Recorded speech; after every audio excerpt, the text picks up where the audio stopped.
Nostalgia time. The audio is cut out at the start, chat. It's not me, I swear. I think he got copyrighted or something. Here, me, Mr. Bricky with my naked ass chest! Woo!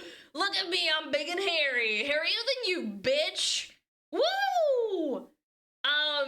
Big the titties. 2000s. Oh.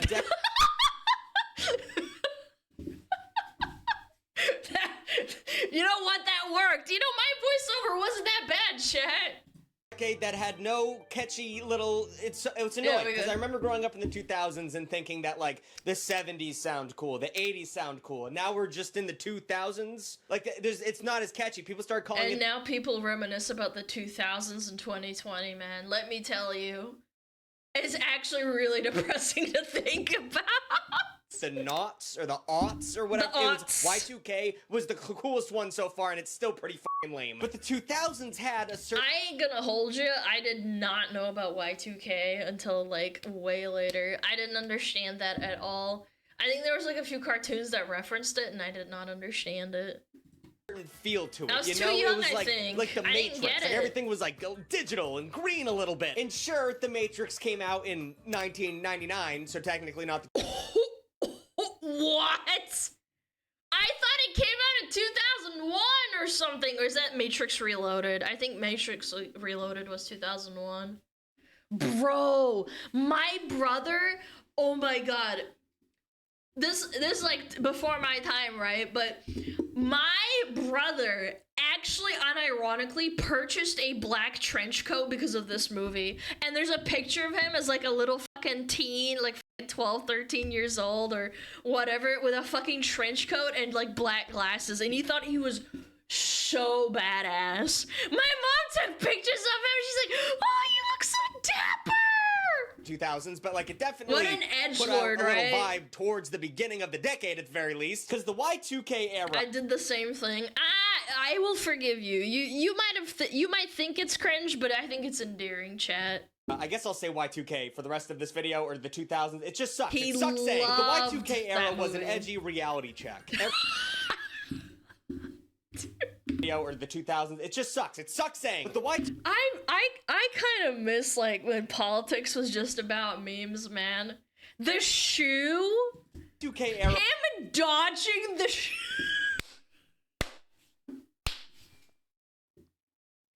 This is one of the most epic moments ever.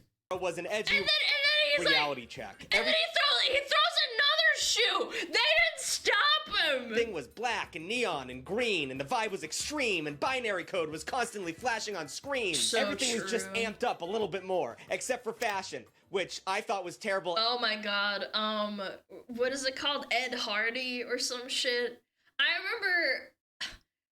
This is kind of funny, but I remember there were older girls that would wear Ed Hardy, you know, that rose design bullshit. And Von Dutch, correct! Look at this culture chatter with the fucking 2000s fashion. It's fucking awful. At the time, and now people are bringing it back for some reason. Like, even The Passion of the Christ, which was a movie about Jesus, was violent as all for no fucking reason. True. But since it seems like we're becoming more and more nostalgic for this decade of tribal tattoo tramp stamps, I figured it's time to shine some light on what it was actually like. Because I was there, baby. I was there for crunkcore. I was there for baggy jeans and oh my god, crunkcore. wallet chains. So grab your Cookie Monster shirts and your domo hats, because we're jumping directly into the years of the 2000 decade era. And fucking the fucking Nyan Cat. It's I forgot about Domo. Wait, I wanted one so bad when I was a kid. Domo-kun? Oh my god, that was like the era of like scene culture. Domo and yeah, Mr. Mabato Domo Domo. Yeah, the whole god, I feel like I shattered my fucking heart just now. Terrible to say. I can't find a good way to say it. Invader Zim with fucking the dog. Oh. The sound, man. Just But Before we even hit the year 2000, things were off to a rocky start. The Y2K bug was all hyped up for one ridiculously simple reason. It was essentially a calendar formatting issue. Computer memory used to be really expensive, so early programmers cut corners by abbreviating the year of the last two digits. But since the year 2000's last two digits were going to be 00, everyone thought that the computers were going to get stupid and scared and ruin everything all at once. Analysts had no idea what would happen exactly, which is terrifying, but many feared doomsday scenarios like bank closures, power outages, and nuclear disasters. Nuclear...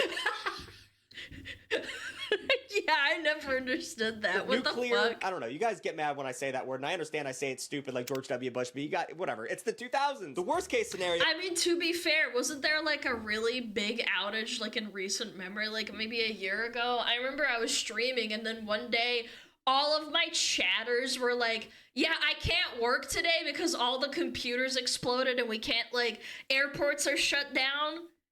And there was some sort of, like, tech issue. And then Spain and France and Italy were out for a bit. That was, like, a month ago. I remember that, too. No, I'm talking about in America. It was, like, Windows or something, and it, like, fucking crapped out. And every little smuggler was, like, coming into stream being like, it's my day off today, because, like, I literally can't work.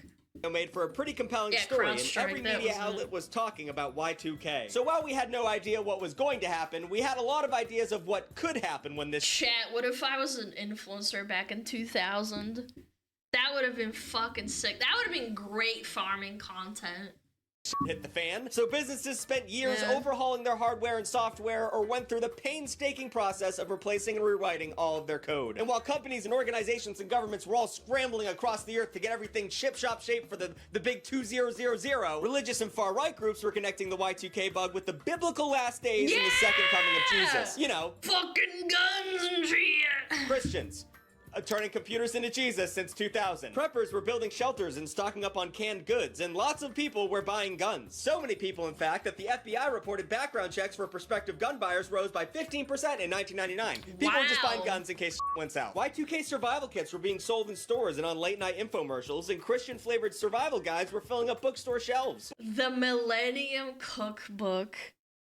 Bro, I'm telling you, man, fleecing people was so much easier back in the day.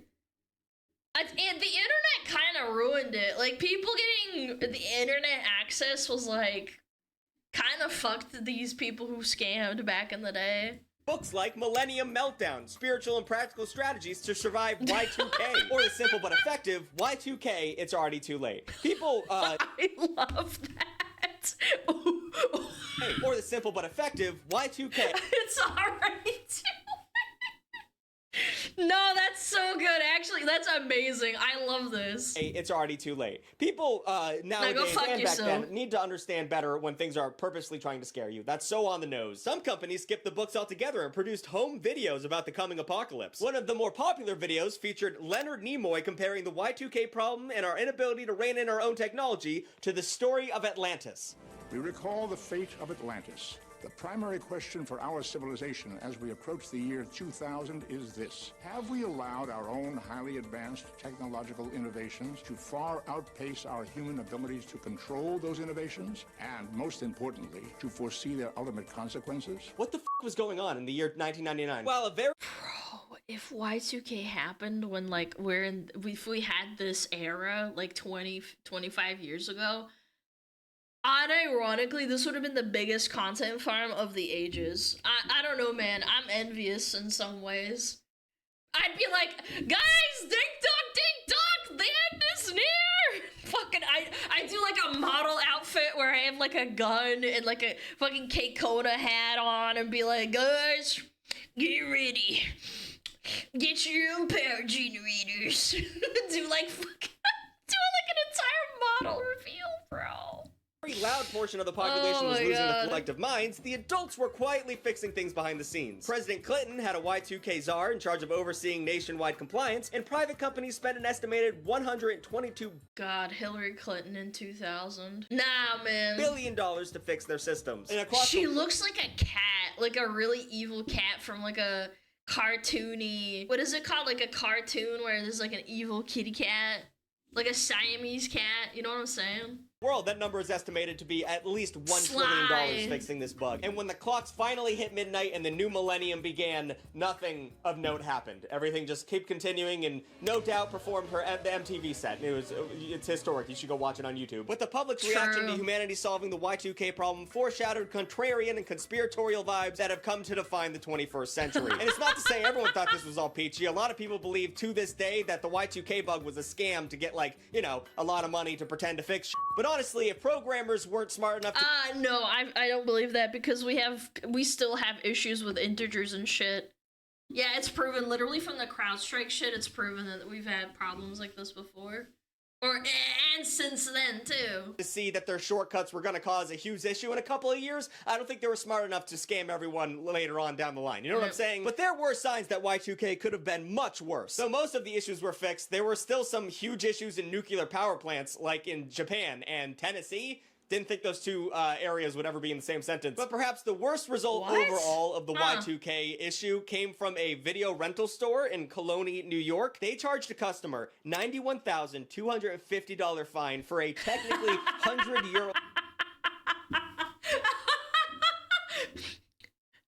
You open your fucking, like, you get your fucking mail out, and then you, like, open it, it's like, $91,000! Old rental that they never brought back, technically never brought back when it was overdue. And that person was like, you dipshits, we didn't have technology to watch VHSs in the year 1900. What are you doing? Wait, would that be 1900? No, that was 1,000 years before. What? I'm so glad Bricky's down to earth, man, and includes shit like that.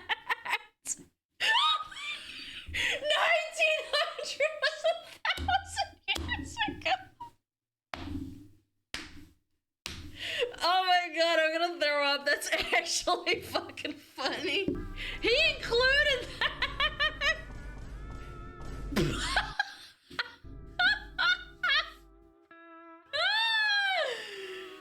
Oh man. I'm a dipshit. Chris, do not leave that in. Anyway. I mean, I would have left that in. Chad, if I did something that stupid, I would leave it in. Hey, let's talk about 9/11. Let's move on. Well, the Y2K problem ushered in a new millennium. For Americans, the aughts, or Y2K, or 2000, whatever the fuck, really started on September 11th, 2001. It's crazy to think about. Some kids, like, gained consciousness seeing their moms screaming at their TVs. Yeah, like, many such cases. They're, like, 3 or 4 years old, 5 years old, maybe they're 2.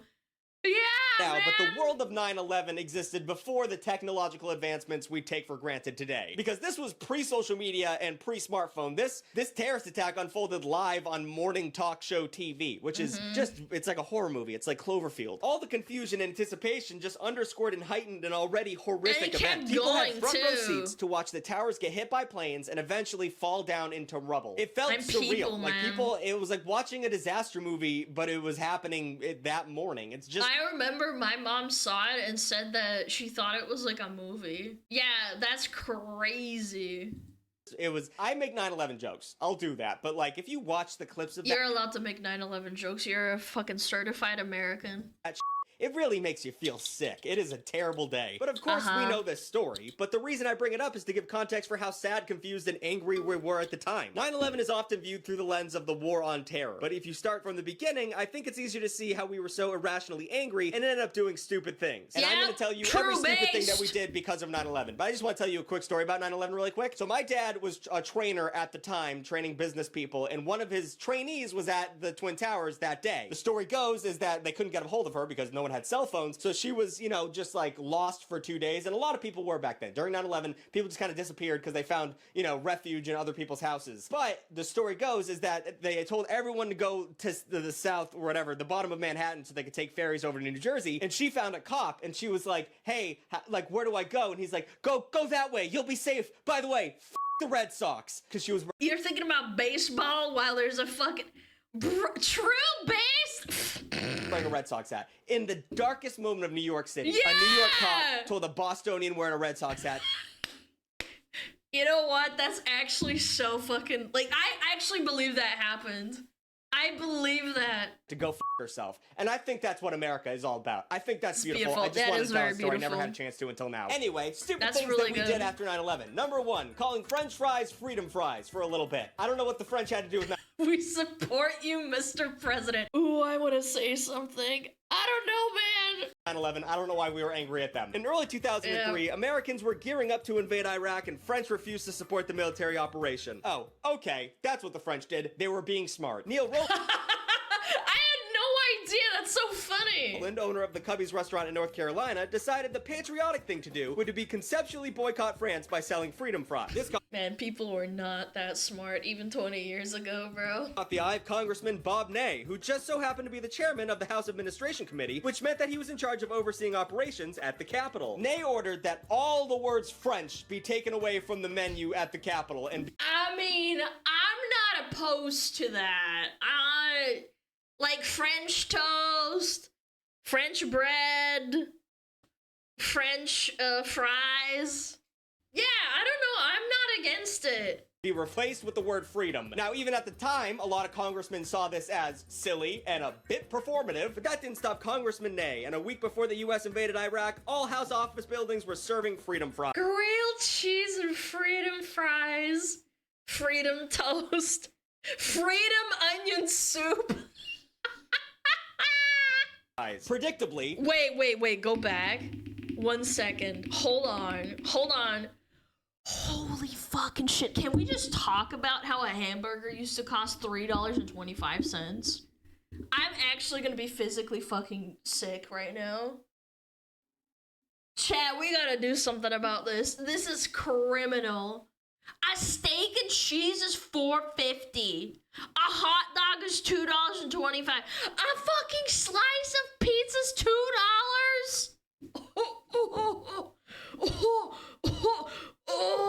predictably, I'm gonna be the French sick. didn't really give a shit at all. Why would they give a fuck about anything I just said? And when asked for a comment, the French embassy spokeswoman said, "We are working these days on very, very serious issues of war, peace, life, or death. We are not working on potatoes." And she was right to say that. I mean, Jesus Christ. And also, True, I don't want to miss. point out the obvious, but French fries aren't French. They're Belgian, so that's an issue right out the gate. And if Oh, yeah, actually, good point. Yeah, French fries did come from Belgium. Yeah. this is how we're It's not deciding we're even showing our relevant. patriotism by getting rid of the word French in front of other words, which I'm all for. I hate the French. How about we show the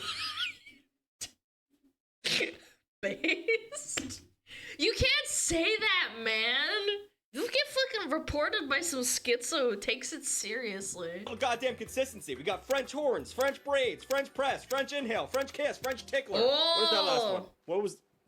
What the fuck is a French tickler? It looked like a sex toy. Why is that on this list? But at least they didn't outright ban French fries, which is what radio stations did to many songs in the immediate aftermath of 9/11. Clear Channel Communications, now known as iHeartMedia, What? sent out a list of 164 songs it didn't want to play it on the radio stations. A lot of these made sense. Some of these songs have a completely different meaning when you listen to them in the mentality of someone who just witnessed 2 buildings fall in the middle of Manhattan. Some of them, like Only the Good Die Young by Billy Joel, that would be an issue. Dust in the Wind, that's also an issue. I'm on Fire, big bad move. And REM's It's the End of the World as We Know It. You know? See, I hate that shit. What the fuck? It's just a song. I get why they were trying to walk away from these things. However, the Bengals song Walk Like an Egyptian was on the list, and that was a little confusing. I don't know what that has to do with... Because Egyptians are from that country that's next to them Arabs.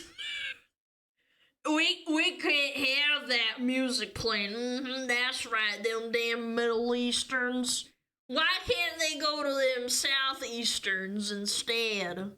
The Twin Towers. But the biggest revelation on the list is that the fact that they banned every single Rage Against the Machine song. Like, they didn't just single out Killing in the Name or Why? Sleep Now in the Fire. They outright banned every single Rage Against the Machine song from playing on any radio station. That's Which, considering the fucking whole cringe. Rage Against the Machine vibe is anti-establishment, Yeah. really, they should get a Lifetime Achievement Award for what they've been going for, because this is exactly what they should be doing. In the wake of these songs being banned, there was a void in music that was easily filled by a new strain of hyper-patriotic country music. Songs like I wanna be an American, or at least I know I'm free. Even for me as a child, it was like, what the fuck, man?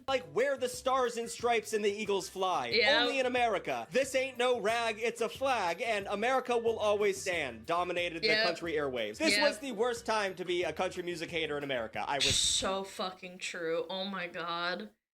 it wasn't even like the real soulful country. It was just like the fake, like, oh yeah, America ain't gonna falter. That's right, send in them airstrikes.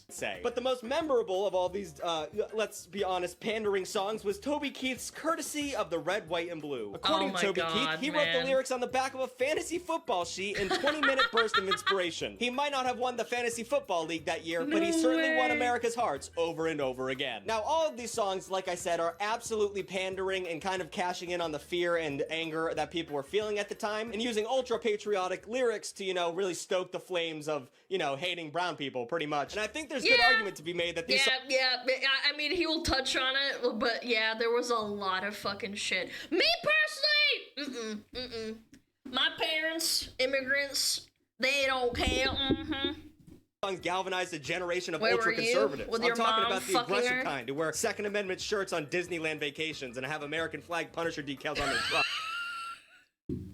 Chat, low-key, I see this shit all the fucking time. This Punisher logo with the American flag. Oh my god. Despite the fact that that is the opposite of what the Punisher's all about. Read a comic book, you fucking dork. Okay, I swear I'm almost done talking about 9/11, but I have to mention the domino effect real quick. Because of 9/11, a lot of things happened. And one of those things that happened... Please tell me he talks about the Twilight fucking... domino effect with Gerard Way. Please. It's Gerard Way, and I want to discuss that real quick. Gerard Way, a young Cartoon Network employee, witnessed 9/11 firsthand and decided to quit his job and start a band. That band was My Chemical Romance. So, immediately, giant generational shift in what we're about to see here. My Chemical Romance inspired Stephanie Meyer to write a Twilight series, in particular the character of Jacob. It was dark and gritty, and that inspired her to make Twilight one of the best-selling books of all the 2000s. Then, a Twilight fanfiction became a BDSM bestseller. Thank you. Pre-watch? No, I've just known about this since like the dawn of time. I remember reading it somewhere on the internet a long time ago in the 2010s, and I actually couldn't believe that it was real. I thought it was fake, and then I looked into it and I was like, oh my god. 50 Shades of Grey. Then so 9/11 cost 50 Shades of Grey. 50 Shades star Dakota Johnson became famous and invites Ellen to her birthday party. Ellen doesn't attend but calls out Johnson on Ellen DeGeneres show for not inviting her. Johnson claps back, goes viral, and basically creates a spiral of online hate that, coupled with rumors of toxic workplace, buries Ellen's career. Meanwhile, fuck Ellen. She's such a fucking rat, fucking piece of shit. Twilight star Robert Pattinson becomes famous and is cast by Christopher Nolan in the movie Tenet. And at the rap party, Robert Pattinson gave Nolan the book about Oppenheimer. Nolan ends up using that book as inspiration for his hit movie Oppenheimer. Bro, I actually low-key hated Robert Pattinson when I was a kid because everybody loved the Twilight movies and everyone shut the fuck up about the books and the movies. But it turns out he's actually a really funny, down-to-earth guy, and this makes so much sense. He's a good actor. He actually low-key was, man. Like, everybody always says, oh, he was such a bad actor in the Twilight movie. I'm like, what if the director was just really bad? Or what if the script was really bad and he's just working with it, man? Yeah, like, really? Which at the same time, coincidentally, released at the same time as Barbie, making Barbieheimer. So Barbieheimer is because of 9/11. Yeah, that tracks. I just spit. Moving on. So now let's talk about the fun shit about the 2000s. And the 2000s were a vibe that is hard to put into words, but a good way to depict the vibe would be the movies that came out during this time frame. Maybe the terrorists made music suck for a little bit, but don't worry, Y2K movies were wild as f***. Oh my god, let's Tropic talk about Thunder's the American amazing. Pie franchise. If you're not familiar with the film, I could not watch these. I was too young. They made me feel uncomfortable because there are like sex jokes in there and I was a really shy kid and I didn't know what gooning was and shit. I couldn't watch it. It was too weird for me. Oh boy, they are not patriotic as they sound. Remember when I said the 2000s were about cranking shit up and seeing what you could get away with? Well, the American Pie franchise was about pretty much teen sex comedies. It was all about teens having sex. But in the first one, the majority of the plot surrounded a kid having penetrative sex with a hot apple pie. That was like the title of the movie. That was the plot point. Together, Yeah, I don't know, man. 4 films in this franchise have made just shy of I feel like I shouldn't laugh at this too hard because at the end of the day, I'm a fucking VTuber and we joke about gooning all the time. $1 billion and turned a ton of spin-off sequels. Between 1999 and 2012, there were a total of 8 American Pie movies released. I don't know if I could genuinely say these are influential, but they were certainly inescapable. But American Pie was just another in a long list of teen films. You can credit the creation of these movies to directors like John Hughes in the 80s, but the formula was perfected in the late 90s. Younger audiences were also bombarded with teen-centric horror films like The Faculty, Scream, and I Know What You... What was the one where it's like Jennifer's body? Oh my god, that like resonated with so many lesbians in my school. That was critical. And even like years later, like probably like 5 to 10 years later, I remember people still talking about Megan Fox. It wasn't just straight men gooning to Megan Fox, it was a lot of people's awakenings. You were in a lesbian school?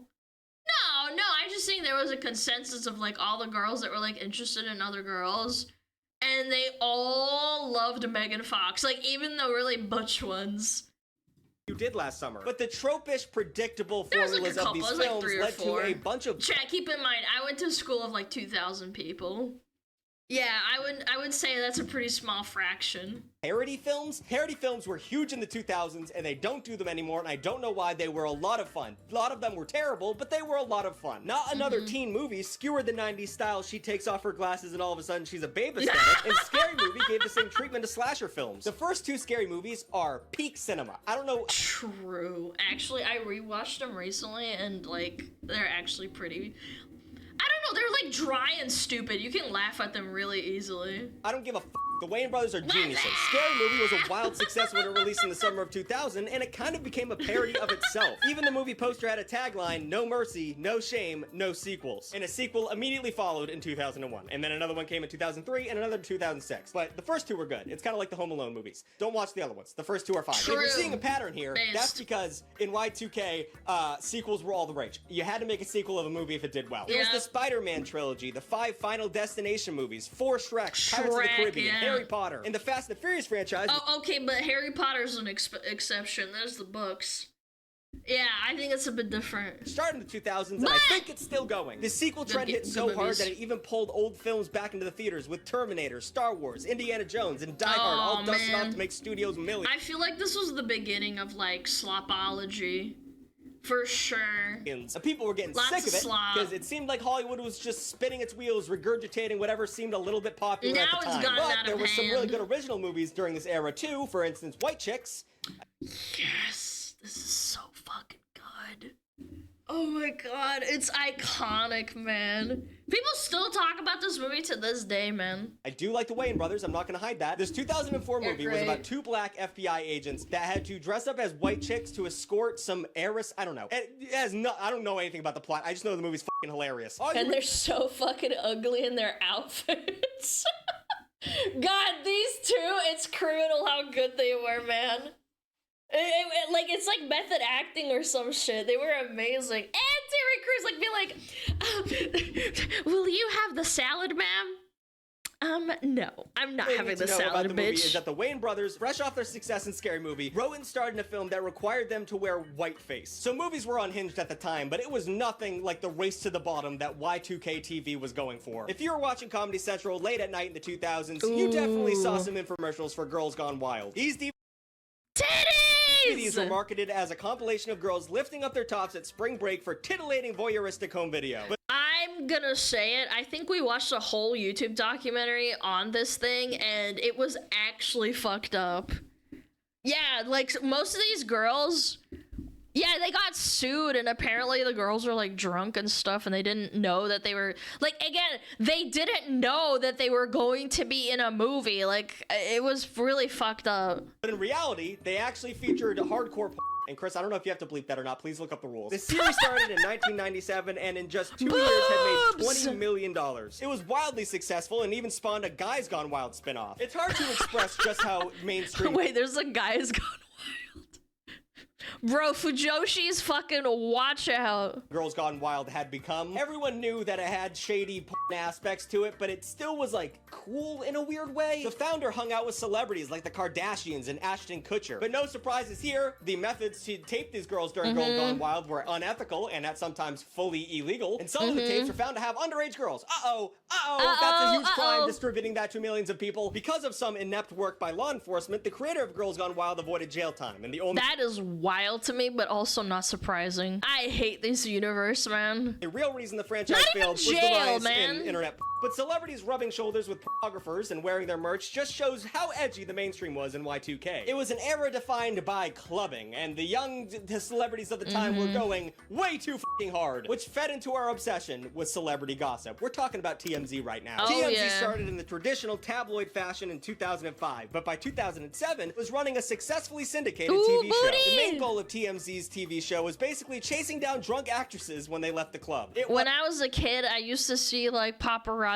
tabloids, like when I was walking around, like, you know, going to like a 7-Eleven or walking around next to a beach and shit, and I actually unironically, even as a child, understood that was fucked up. I felt bad for like tabloids back like in the day in like 2009 and 10, where it's like they're harassing like Britney and like fucking taking pictures of her and shit. It was so fucked up. It was bad. It wasn't good. I've never liked the show. I didn't understand it at all. Yeah, me neither. People are definitely contributed to the mental health and substance abuse issues that stars like Britney Spears, Lindsay Lohan, and Kesha would go through. Everyone gets all shitty when, like, you know, Lindsay Lohan went through a huge drug issue and she fell off and all that shit. But, like, can you blame her? She was being harassed every day. And there's more to that. We watched the Lindsay Lohan thing. She was getting fucked up on all sides. Was just trying to have a little fun. Fuck you guys. But Girls Gone Wild and TMZ are the logical extensions of Y2K's obsession with reality. Everything was supposed to have an edgy grime of authenticity. And every show on TV was mostly focused around the term reality. Reality TV has its roots in the 90s with shows like The Real World. But in the 2000s, this once novel approach to media morphed into one of the only things that was ever on TV. Reality competition shows like Big Brother and Survivor just opened Oh my god, whose parents watched Survivor, man? Oh my god, ripping my parents off of the TV for that shit. Early Survivor. Not like now, maybe. Like now it's like whatever. In the last 10 years, it fucking fell the fuck off. But oh my god, Survivor back in the day. We still watch it. That's so funny, man. The floodgates of competition shows because of their absolute killer ratings. And networks loved them because these shows were much cheaper to produce than typical scripted shows. It was a boon to cable television programmers and served as an easy way to fill up time slots. Russia, I remember I visited Russia one time and they loved reality TV shows too. Like that actually bled into their like TV culture as well. And competitions too. Big Brother. Soon we had a lot of dog shit reality TV shows like The Simple Life with Paris Hilton. A lot of people like that show. I found it a little bit much. The market became oversaturated quickly, and in order for reality shows to stand out, it had to get really fucking weird. ABC— Anything for views! It's the same effect. Anything for views! It's gonna happen with VTubers, chat. Mark my fucking words. It will happen to VTubers. We are still entertainment and still like a form of entertainment. There's gonna be some shit. He had a show called Wife Swap, where two families would swap wives for 2 weeks, which I don't know if they had sex with the husbands. I don't think that was a part of it, but it was a very entertaining show. They'd take like a super Christian mom and like make her go live with a Satanist family. Like, I don't know where they found these fucking people. And then there was Kid Nation, which was oh my god, yes! Pretty much a social experiment where they got a bunch of kids and just like made them run a town. And it was borderline fucking illegal and their parents let that happen? I say kids, I mean like 12 years old maximum. I think a kid died. Like, it wasn't good. It was canceled after one season because of child labor laws, and a little snafu where a kid drank bleach on set. I don't know if that kid died, but that's what I was talking about. Not to be outdone, Fox had a show called The Swan, where each episode two quote-unquote ugly women would undergo she's not even ugly. Loads of plastic surgery, and they compete in— Bro, that's so— Bro, she's not ugly. She's got a defined nose, but she's not— Bro, they're acting like she's Quasimodo with a fucked up face. Would undergo loads of plastic surgery and then compete in a beauty contest to declare a winner. And if that is one of the most, that's like a Black Mirror episode. That is so f***ed up. And then there's one of my personal favorites, which is of course Fear Factor. Fear Factor. Oh my god. I completely forgot. I also just had a brain zap. That's fucking. He better bring him up. He better bring him up. Any questions about what the 2000s was all about? That is it. It is Fear Factor. With Joe Rogan hosting. Thank you. Let's fucking go. Which, this is all he was known for at the time. Yeah. This show made people do continuous and...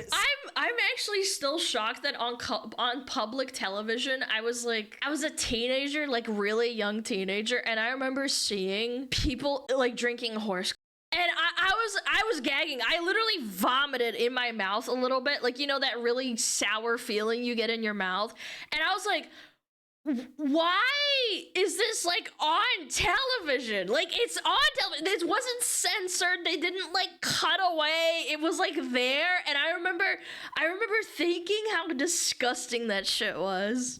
Scaling disgusting acts to win money. Some of the craziest Fear Factor challenges include, but are not limited to, sucking the milk out of a goat's udder with your mouth and then spitting the milk into a jar to drink. I'm gonna... No, that's not even that bad, dude. I really can't do this segment. Dude, when I saw it on TV, I actually vomited. Chat, I'm not making this shit up. It was so good. Sitting in a tub full of cow intestines while chewing on guts until the fluid inside was released and then drinking it. Bruh. Like, okay, they're sitting in the intestine, but chewing that shit? Bobbing That's for rings criminal. in cow's blood. Eating pizza made of cow bile crust, blood paste, rotten cheese, fish eyes, and worms. And then finally, a challenge so gross that Comcast canceled the show, making the contestants drink donkey... Oh, it was donkey, not horse. It was donkey. Yep. But they canceled the show, chat. That's what I don't understand. They let it air, but then somehow they just kept going with it. Let it get that far. So I'm going to say it overall, reality TV went too far and eventually, most of the time, sucked pretty big donkey balls, except for Survivor. That show is still fun. It was the release of the pent-up rage boner of shocking TV, sex scandals, and celebrity deaths of the 90s. It felt like everything that came next had to be explosive. That meant that the innocent rap rock collaborations of Rum DMC and Aerosmith had become the rage bait of Limp Bizkit. Traditional activities usually enjoyed by children, like riding bikes in the woods, was transformed into adults breaking their necks doing the X Games. Even an obsession with pro wrestling, a seemingly innocent world of imagination in the 80s, led kids to create the death-defying world of amateur backyard wrestling. And then Jackass came to be. So true. Even joking around with friends had been escalated into Jackass and punked-level pranks. This era saw the beginning of the widespread use of the internet, but it predated social media, so the search for validation wasn't as easy as a few likes. This meant that even though you were able to meet strangers who had the exact same malfunctions as you still had to go above and beyond to signal to your people that you were one of them. Looking back, you can't help wonder that turning up the heat this high on culture made it so our current society is so unbelievably cooked. And I should have talked more about Jackass in this video. Maybe I'll make a whole video just talking about the backstory of Jackass, because like Big Brother magazine and all that Can't Kill Yourself, all of that, it's so interesting. Anyway, leave your favorite trend of Y2K down below and everything I missed, because God forbid I didn't get touch pretty much anything in this video. I should have talked about way more. Like, comment, and subscribe. New videos every Saturday and every other Wednesday, and thank you to the extra Tugglets. You know the spiel. Holy shit. $4 a month. You get an extra video. You get to see this video a day early. You get so much good shit. So just go ahead and check it out. Look at all these names. So all cute. these people cannot be wrong. Enjoy it. It's good. Holy f. Let's all say hi to Abby now. She's a little bit of a noodle right now because I had to give her some. Oh, kitty! Oh my god, she's eating his face! They're coming and she gets anxious. Oh, she's so cute. Oh, it's so cute. I love that.